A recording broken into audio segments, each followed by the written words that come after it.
Hace algunos días, Alejandro Astesiano, el ex custodio jefe de la custodia presidencial, fue condenado a 4 años y medio por 3 delitos tras un acuerdo abreviado con la Fiscalía, con la fiscal Fossati. De esta manera reconoció su culpabilidad y evitó un juicio oral y público a cambio de una condena más corta. Esta situación despertó diversas críticas desde diversos sectores que entienden que de esta manera quizás se dejaron afuera elementos importantes en la investigación. Por ejemplo, saber si hay más gente involucrada en este caso. ¿Qué alcance tiene esta medida? ¿Qué señal da la justicia con este acuerdo? De todo eso estaremos hablando esta noche. Bienvenidas, bienvenidos. Así comienza Lado B.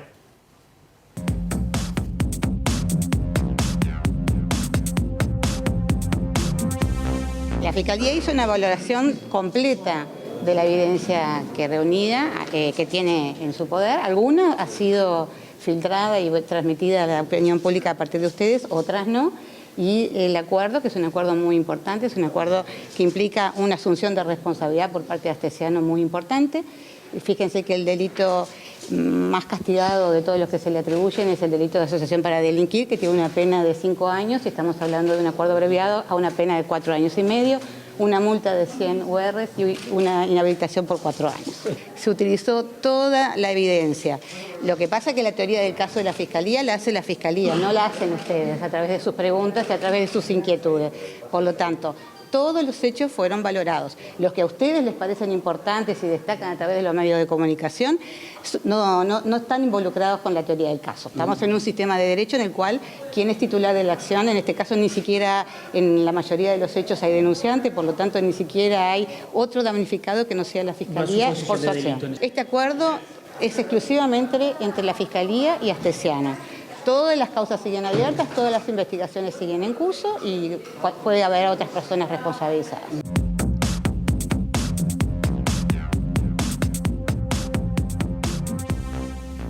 Y este tema importante estaremos hablando esta noche en vivo aquí en Lado B, en la pantalla de TV Ciudad, con el doctor Germán Ahler, abogado, docente, investigador, director del Instituto de Derecho Penal y Criminología de la Facultad de Derecho de la Universidad de la República. Doctor Ahler, es un gusto recibirlo en Lado B. ¿Cómo anda? Bienvenido. Bien, bien, encantado de estar con ustedes aquí. Bueno, es un tema que le apasiona y vamos a hablar, no el caso Astesiano, digo, en general claro, del derecho, ¿no? Sino... Si me lo dice así, me deja un poco raro. No, pero es un tema interesante para poder analizar. Me apasiona la problemática del derecho penal, la cuestión criminológica, político-criminal, este caso no. A eso iba, y también lo que estamos hablando del proceso abreviado. Usted ha criticado en más de una ocasión este tema, se ajusta al caso Astesiano. ¿En qué se basa, por ejemplo, para cuestionar este aspecto?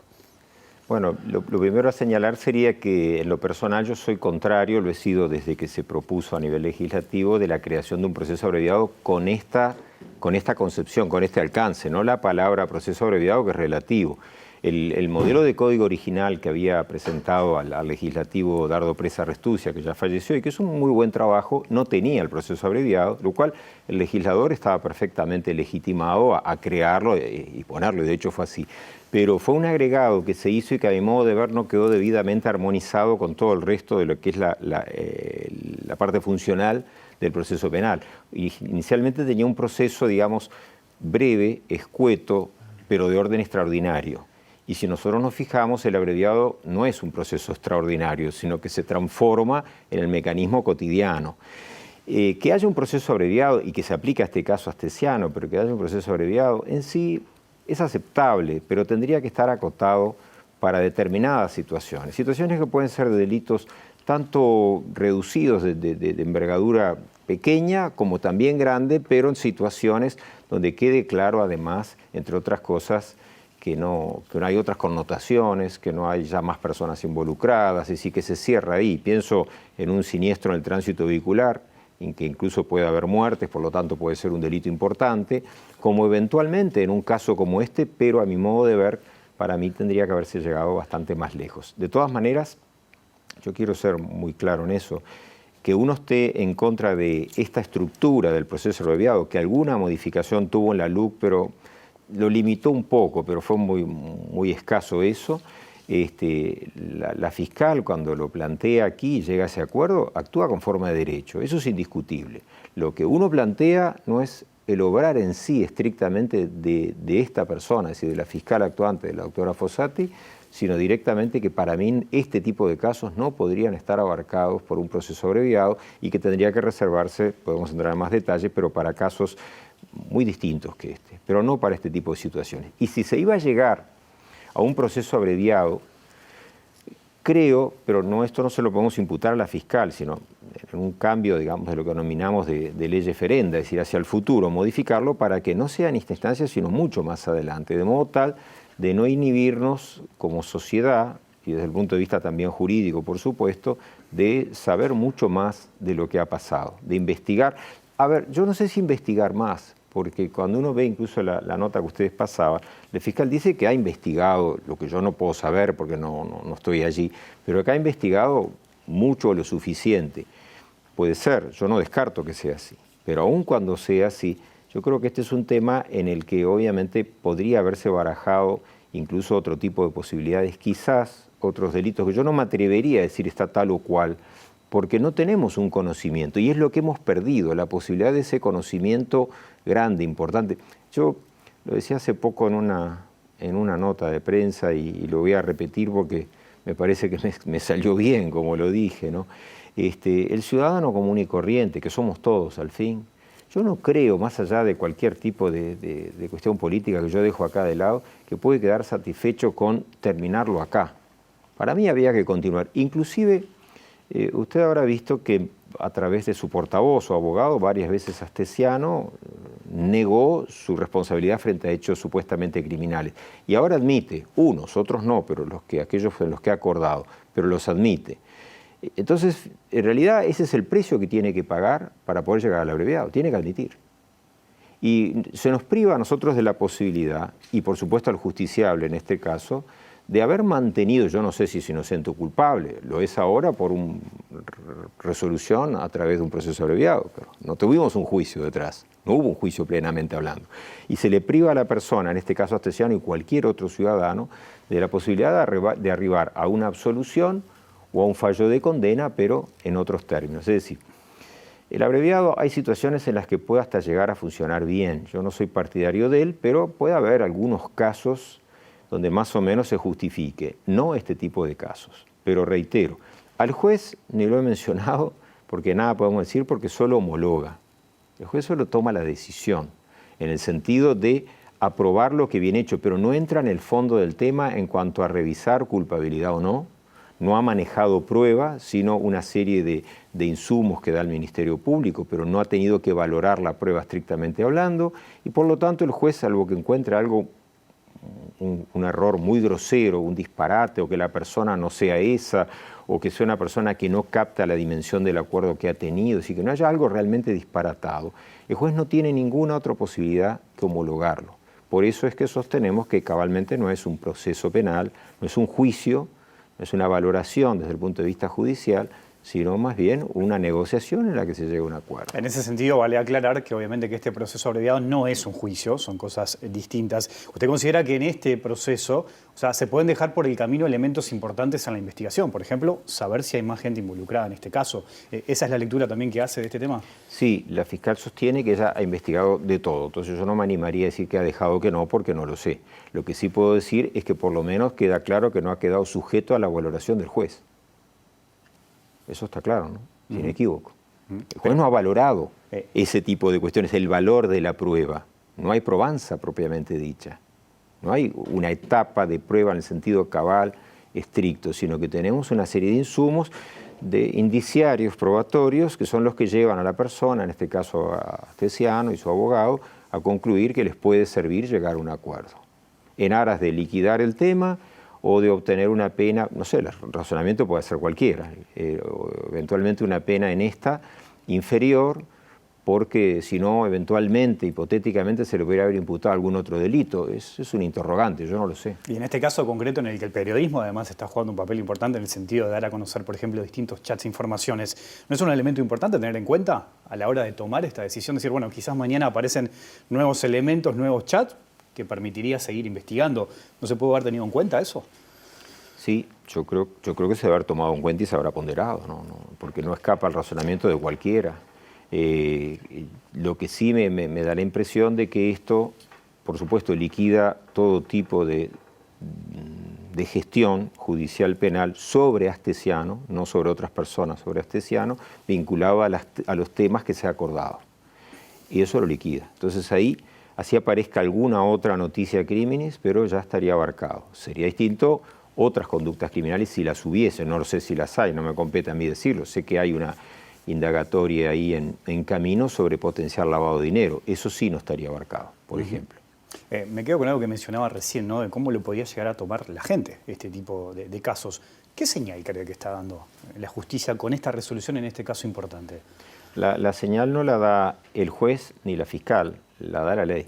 Una ley para mí equivocada en ese sentido y desde el punto de vista técnico, cuando no sabíamos ni que existía este caso, algunos, pero voy a hablar en nombre propio porque asumo responsabilidad, no en el sentido de vanidad, sino de responsabilidad, lo dije claramente, lo dije en el propio legislativo, en un informe al legislativo, que no era conveniente este tipo de proceso. No pensaba en este caso, por supuesto, ni sabía que existía, pero pensaban muchos otros y no me parecía conveniente.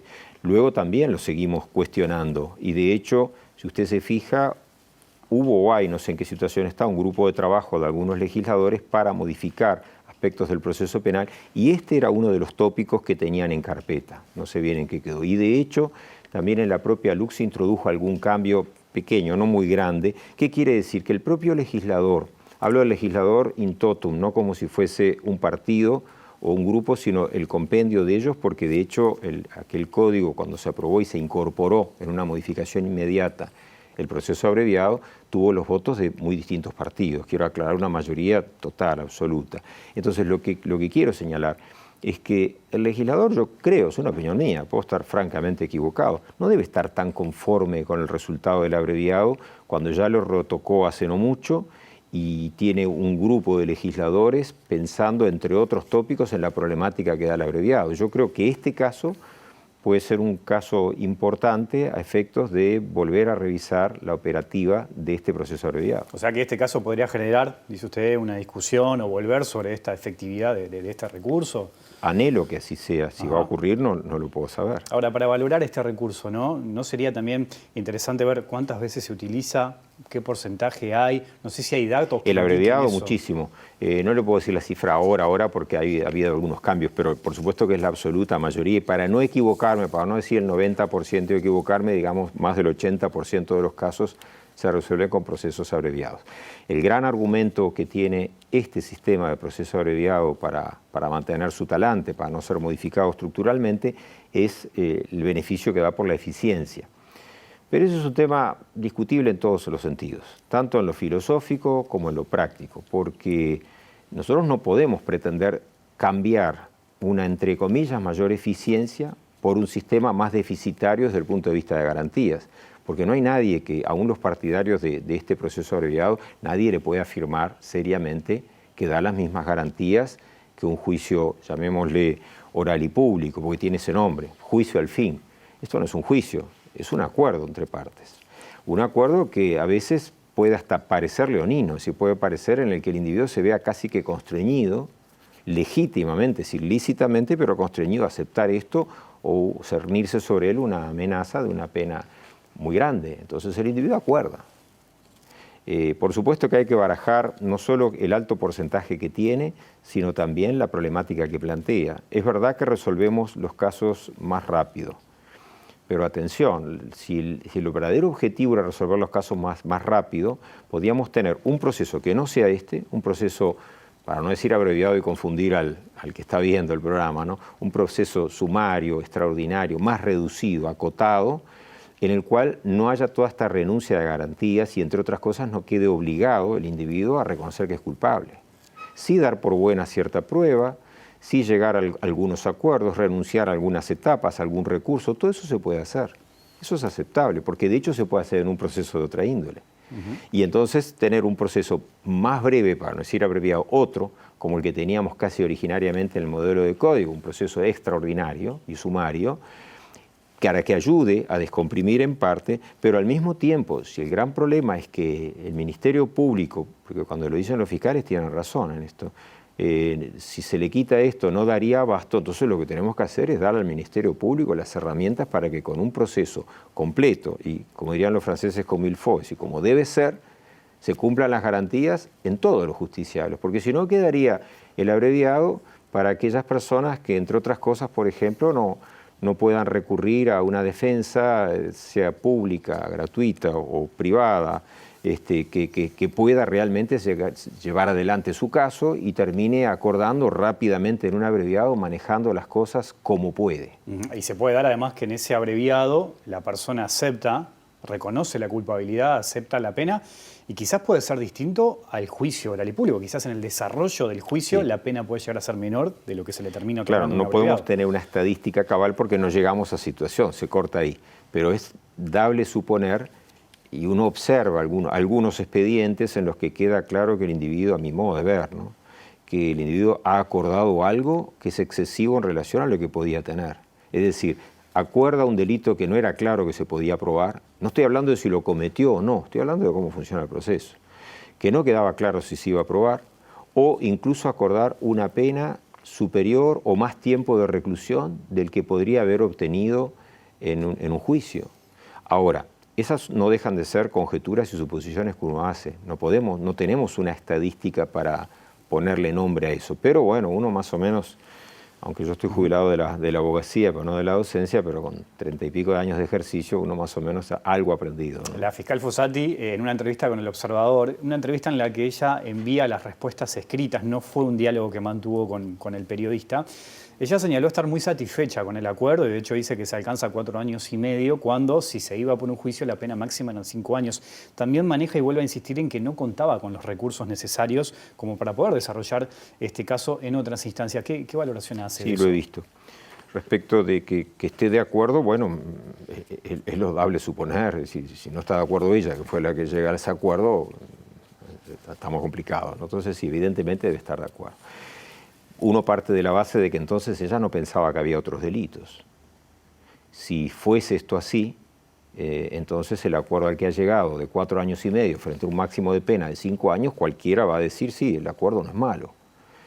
Claro, pero al mismo tiempo nos indica la fiscal, que es una persona que yo la valoro como una excelente fiscal, quiero aclararlo, y le tengo una particular respeto y estima, creo que es una persona estupenda en su trabajo, muy seria, por cierto, además, muy responsable, y si ella dice que no ha tenido los insumos necesarios para llevar a cabo sus investigaciones, lo cual otros le desmienten, pero que es un tema que no lo podemos resolver nosotros, eso lo sabe el Ministerio Público, uno de afuera le cuesta más saberlo, pero si faltan los insumos, entonces no se tendría que haber hecho el acuerdo, se tendrían que haber dado los insumos. Y si tienen los insumos, entonces ahí aparece un tema de una relativa contradicción semántica, cuando menos decir, bueno, esto es lo que puedo con estos recursos, pero si tiene todos los recursos, no sé si es todo lo que puede.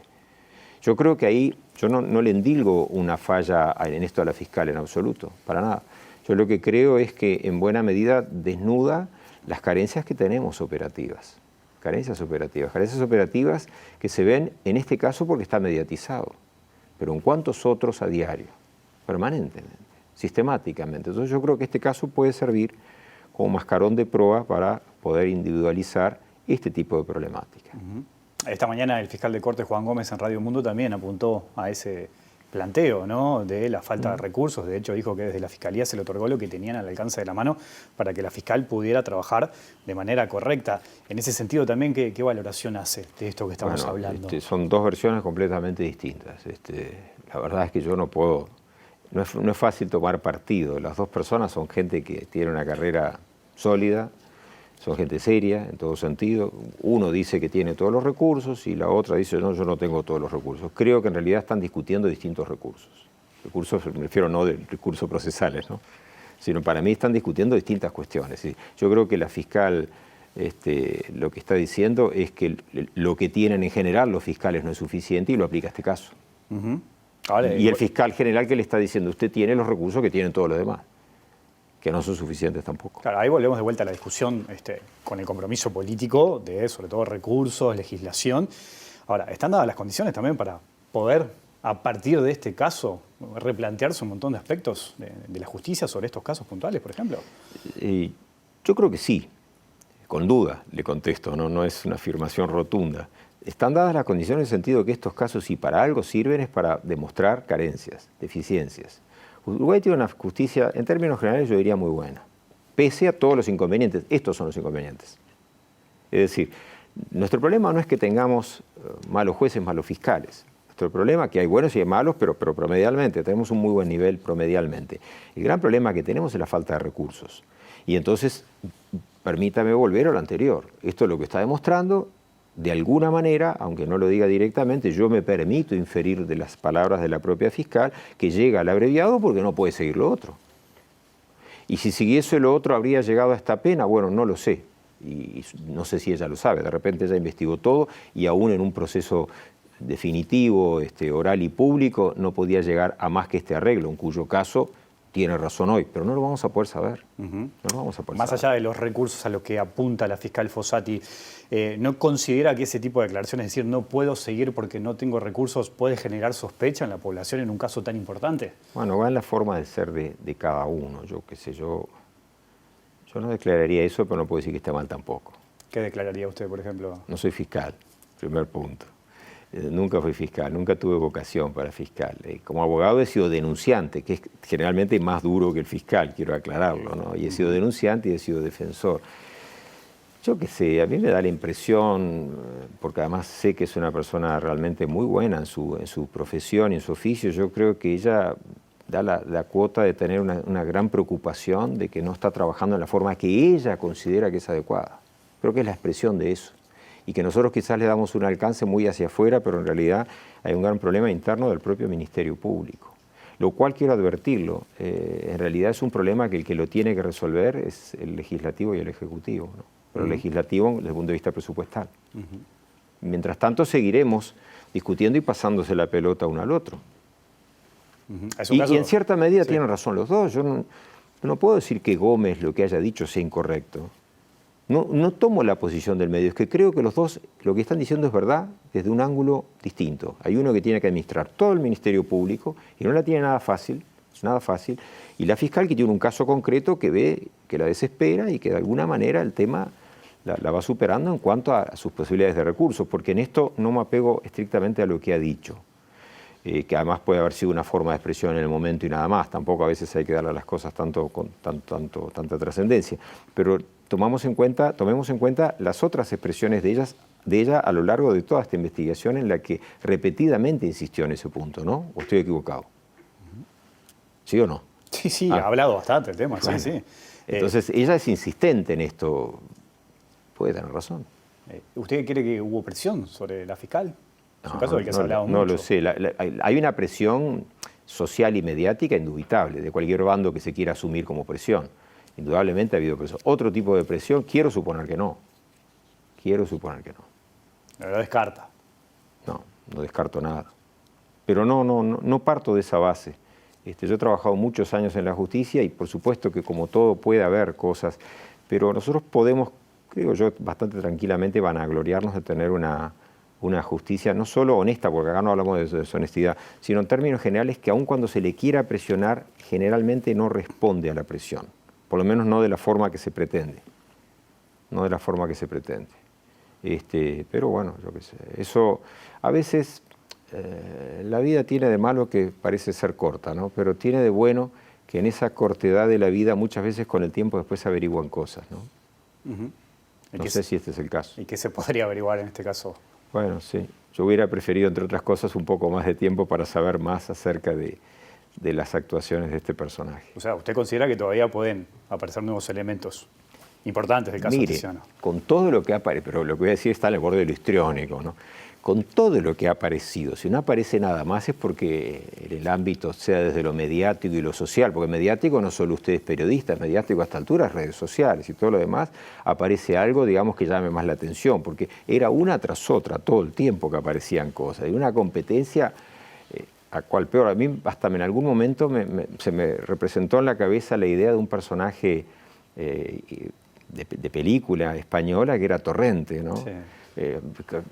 Tiziano estaba al borde, yo escuché alguna risa por el costado, pero al borde de ser Torrente, es una cosa cutre, completamente grotesco, y uno dice, qué mal que estamos, ¿no? Qué mal que estamos, es un personaje así. tenerlo en esa situación, yo qué sé, no parece Uruguay. O sea que la Astesiano es el Torrente uruguayo. Los que han visto Torrente, sí, por eso, y si no, búsquenlo en internet y vean pero Torrente, es un y no todo es popular. igual. Torrente en algunas cosas le gana, quiero reconocer. En el aspecto físico y todo le gana, sin duda. Pero es mucho peor todo. Es una persona correcta respecto al sentido. Pero en lo demás, es decir, es como una máquina hacer macanas, una cosa que, un amiguismo y una cosa tan brutal que es muy torrentiano. Torrente tiene varias películas. ¿Usted considera que Astesiano puede aparecer varias películas más todavía? Bueno, puede ser. Esa comparación puede ser buena. Le propongo una pequeña Lo que pasa es que en cierta medida, solo digo esto, es cierto que al llegar al abreviado, de alguna manera se va a perder celo. Celo normal, lógico, no corrupción. Celo, es decir, si ya hay un acuerdo en eso. Sobre esto, un chat sobre esto ya no importa tanto. Tienen que aparecer otros chats. No, me quedé pensando que Torrente no estaba solo. Ah, no, siempre tenía algunos elementos muy especiales alrededor. Y acá también. Seguramente, no lo sé. Hacemos una pequeña pausa y seguimos hablando. Ya sí grabo aquí en la pantalla de TV Ciudad.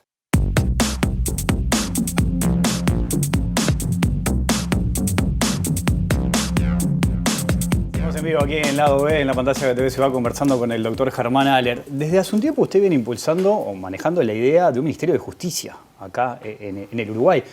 ¿Qué alcance y qué limitaciones tendría en la actualidad, en este Uruguay que estamos viviendo, por ejemplo, esta iniciativa? Hay que ver el proceso histórico. Uruguay tuvo un Ministerio de Justicia, los memoriosos o los que lo vivieron lo saben, que fue lamentablemente en la época de la dictadura y dejó una pésima imagen por lógica. Esa etapa está superada. Yo creo que Uruguay necesita un Ministerio de Justicia para cumplir roles administrativos, operativos, no vinculados estrictamente a la jurisdicción. Es decir, no puede tener nada que ver con la decisión de los fallos de los jueces, ni injerencia, digamos, en cuanto a lo que pueda ser algo que limite su autonomía y su independencia técnica. Pero que cumpla todas las funciones, si se quiere, llamémosle administrativas, y descongestionar a una Suprema Corte de Justicia que está muy atorada de trabajo.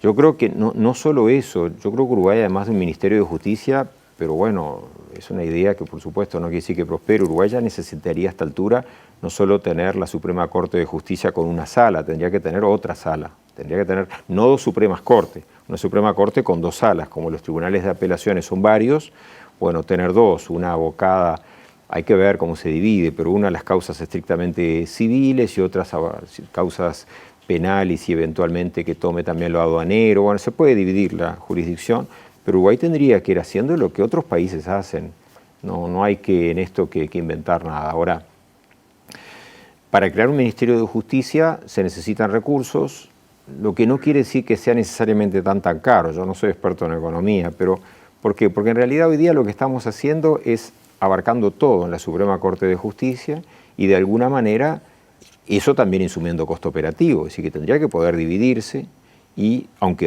incremente el gasto, que no sea algo desbordante.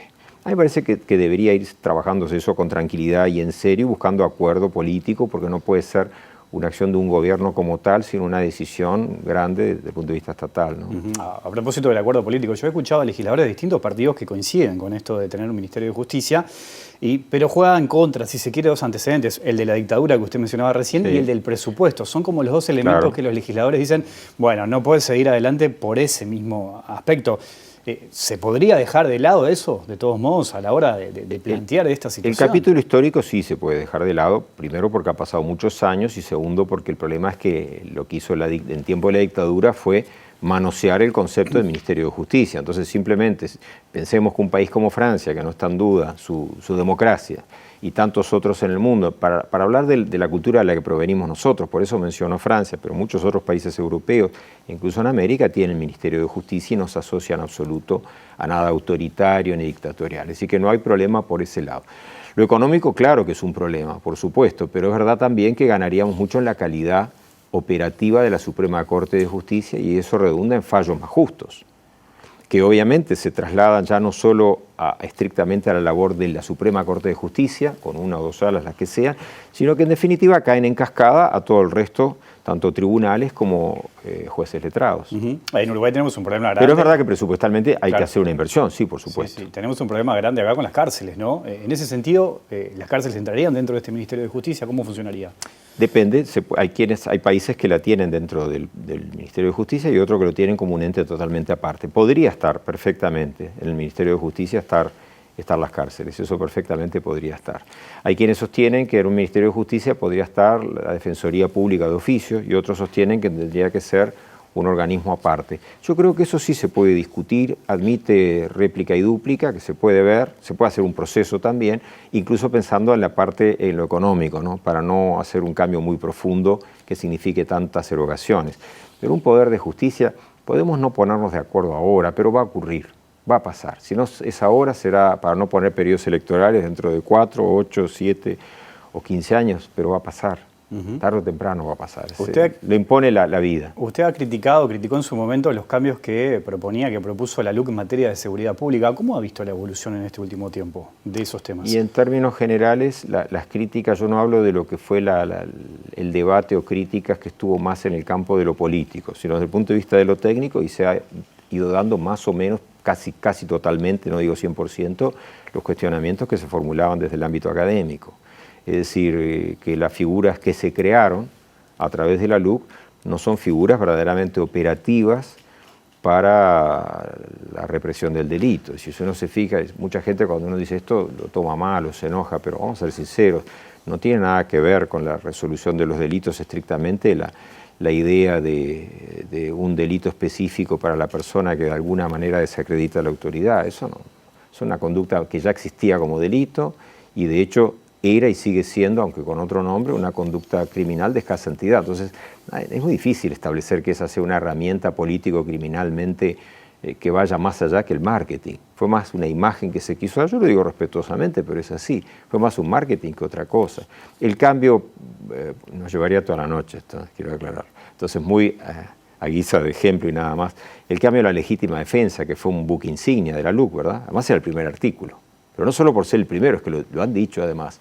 Y la legítima defensa no cambió tanto, porque los casos verdaderamente en los que se podía debatir los cambios que había introducido la LUC fue, por ejemplo, aquel en Rivera, no sé si lo tienen presente, pero aquel en Rivera que era legítima defensa con la LUC y sin la LUC, y en este siglo, en el siglo pasado y en el antepasado también. Es decir, son casos cantados de legítima defensa. Claro, se puede decir, pero la justicia aplicó la modificación de la LUC. Sí, claro, porque como modifica el código, el artículo 26 del Código Penal, en todos los casos se está aplicando, pero si hubiese sin esa modificación, también era legítima defensa. El verdadero cambio profundo de la LUC en la legítima defensa estuvo, por ejemplo, en agregar determinadas locaciones, lugares físicos, que en términos generales siempre estuvieron protegidos por legítima defensa, lo cual, el único cambio verdadero es que no se presumía. Hay una presunción relativa. Las presunciones relativas caen como el chasquido de los dedos cuando hay algún indicio de que la persona en realidad no ha actuado en legítima defensa. Por lo tanto, uno no es partidario ni en este caso, no lo fui en este caso y no lo soy en muchos otros, de estar permanentemente creando presunciones relativas porque caen rápidamente. Es decir, es un poco no es trampa ni engaño porque no hay malicia en ello, pero no es lo adecuado. No es lo que tiene que ser. Y bueno, podríamos revisarla toda prácticamente y encontraremos que desde el punto de vista, por ejemplo, se ha hablado de las disminuciones de delitos, que por momentos la ha habido, ahora hay algunos incrementos, pero vamos a darle la derecha de que haya habido unas ciertas bajas en algunos delitos. Yo, discúlpenme, yo respeto la opinión contraria, pero sigo pensando que el alumno tiene injerencia, puede ser un mejor actuar policial, la influencia de la pandemia, la influencia de tantos elementos laterales que hay, pero no es la LUC. No, yo respeto esa posición, pero no puedo sumarme a esa posición. Desde el punto de vista práctico, no veo que haya ocurrido de esa manera. Sinceramente no. Y luego revisamos todo el resto de la parafernalia en el capítulo de seguridad y de derecho penal y lo referido a menores, y son cambios que no introducen una variable para alterar la ecuación numérica del delito. Incluso para quienes sostienen la tesis sustentable de que ha habido una relativa baja de ciertos delitos, en algunas más consistente que en otras, pero que la ha habido, hay que ver que en los momentos de mayor baja la LUC no estaba vigente, dice llanamente. Así que tampoco, yo lo digo desde el punto de vista objetivo, yo no tengo ni derecha ni izquierda, técnicamente. Voto como cualquiera, pero yo no tengo ni derecha ni izquierda cuando hablo técnicamente. Entonces me parece a mí que incluso, yo qué sé, no me parece conveniente, no desde el punto de vista político a secas, porque ni sé ni soy, pero política criminal, algo sé de eso. Desde el punto de vista político criminal, a mí no me parece conveniente decir que una ley penal es la que va a alterar esa ecuación de la criminalidad, nítidamente. Porque si llega a fracasar, ¿qué hacemos luego? Seguimos superfetando disposiciones penales como las capas de una cebolla, pero no resolvemos el verdadero conflicto. La resolución de conflicto tiene que apuntar a lo que ya es muy manido, temas culturales, sociales, donde la policía es un rol secundario. La policía tiene que ver con la represión del delito, guarda vínculo con cierta parte preventiva, pero la verdadera prevención delictual no depende de un policía y atribuirle al policía la responsabilidad de que él debe bajar los delitos, a mí no me parece una ecuación justa para con el policía, porque lo pone en un gran estrés de algo que lo supera. El caso de los homicidios está claro. ¿Cómo puede el policía, lisa y llanamente, prevenir estas situaciones que vemos predominantemente? El policía no es la persona. Tendría que tener un policía en cada esquina, en cada cosa, y entonces para disminuir crímenes en las calles, pero no dentro de los hogares. Y así suma y sigue, podríamos seguir hasta el hartazgo. He sido muy escueto, quiero aclarar, da para muchísima más tela. Doctor Germán Aller, le agradezco muchísimo su visita esta noche a la ¿Ya se acabó? Y sí. Yo pensé que hemos hablado más. bastante. Bueno, Le quedaron cosas por decir. La seguimos en otra ocasión, ¿le parece? con todo gusto. Bien, gracias por la visita. Igualmente. Nos vamos, se viene Mirá Montevideo en vivo a la pantalla de TV Ciudad. Volvemos mañana, después de las 20 horas. Que pasen bien, chao.